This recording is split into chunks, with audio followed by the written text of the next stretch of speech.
একটা সময় আমি প্রচুর ফিকশন বই পড়ছি। ফিকশন বইয়ের মধ্যে হুমায়ুন আহমেদ, জাফর ইকবাল ওনাদের অনেক বই পড়ছি।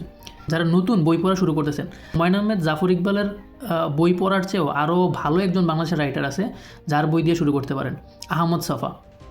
আপনি আহমদ ছফার যেই 5টা বই দিয়ে আপনি আপনার পড়ার জার্নি শুরু করতে পারেন। প্রথমে হচ্ছে গাভী বৃত্তান্ত, তারপরে হচ্ছে যে যদ্যপি আমার গুরু, থার্ড হচ্ছে মরণ বিলাস, 4 নম্বরে হচ্ছে যে অলাদ চক্র, 5 নম্বরে হচ্ছে একজন আলী কেনানের উত্থান পতন।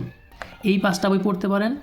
পড়ার পরে আপনি হচ্ছে যে হুমায়ুন আহমেদের যে কোনো একটা বই পড়বেন, দেখেন যে হুমায়ুন আহমেদের লেখার যে কোয়ালিটি আর আহমদ ছফার লেখার যে কোয়ালিটি, দুইটার মধ্যে বিস্তর তফাৎ। আপনি হুমায়ুন আহমেদের বই পড়লে আপনি শুধু জাস্ট এনজয় করবেন, ওই জায়গা থেকে নিজের লাইফে নেয়ার মতো খুব জিনিস কম।